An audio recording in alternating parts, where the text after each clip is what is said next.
It's Pete with Pathways to Aviation, talking to you about where to network. There are many places that you're going to network.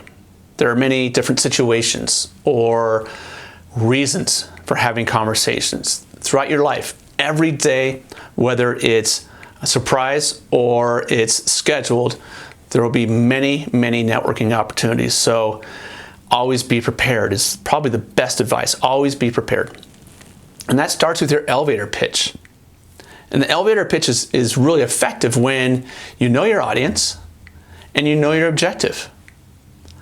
But before you're about to engage in that conversation, be mindful of a few things. Be mindful of your overall image, your body language, your confidence, and the clarity of your message. And perhaps the three most important things to remember are to have purpose, have intent, and have a desire.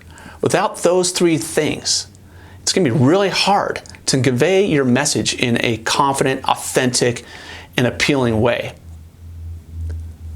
So, talking about where to network, there are three basic settings.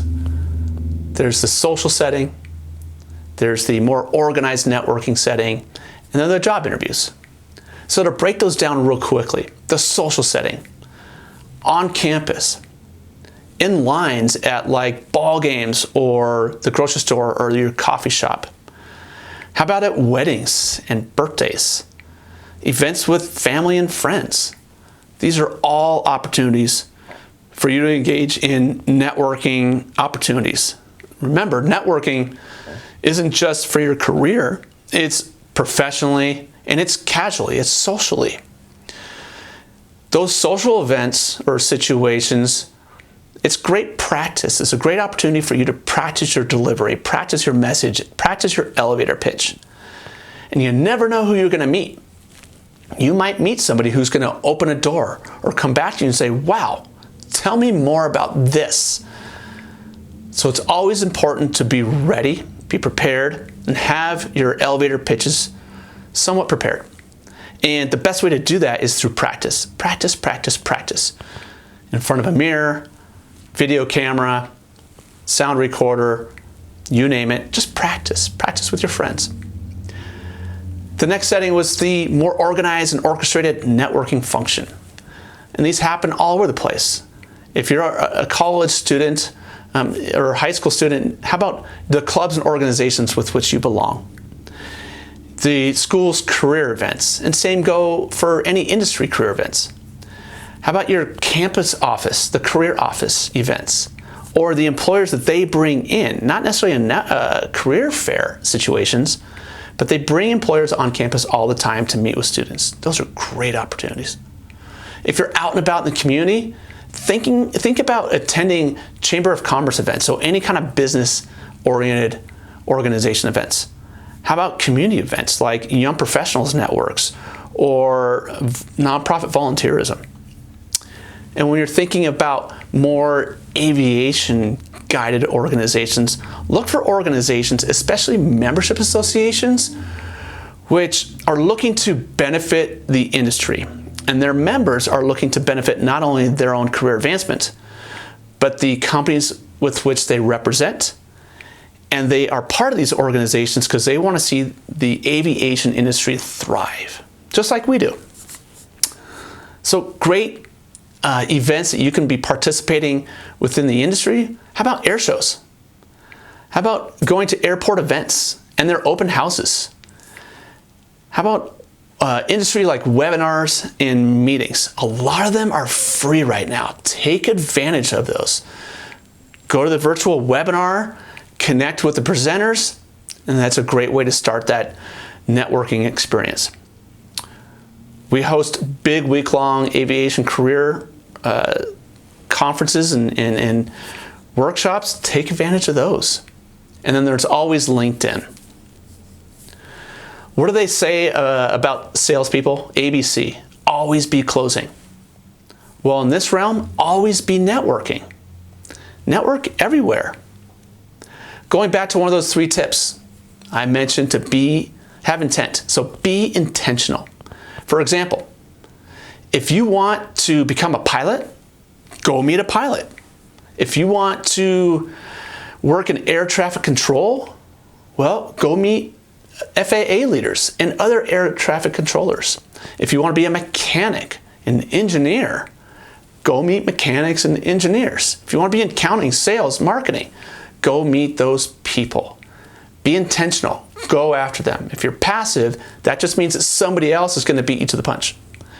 So be intentional.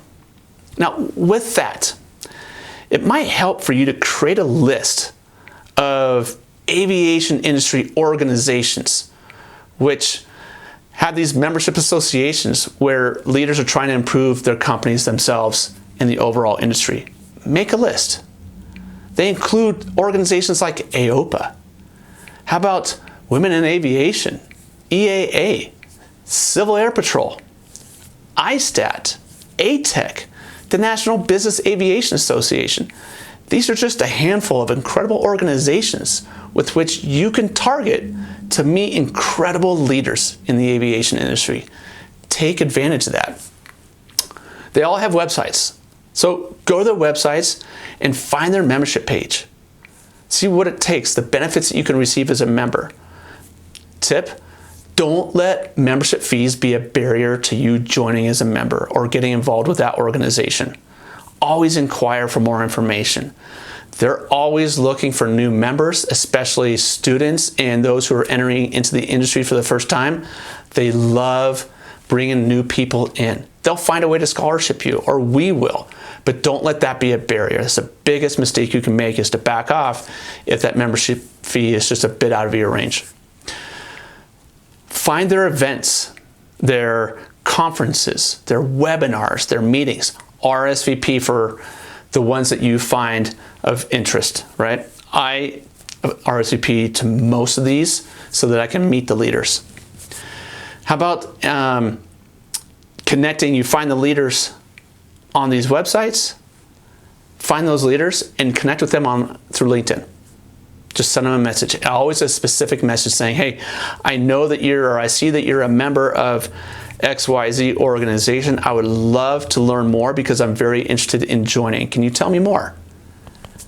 9 times out of 10, they're going to reply and say, wow, this is an incredible organization. What can I do to help get you involved? Or why don't you join this? We're having a committee meeting. Why don't you join me? I will introduce you as my guest. Works all the time. And when there are those on-site, those in-person events, if you're hesitant in going, why not reach out to one of their existing members through LinkedIn or email or phone and ask if they would bring you as a guest?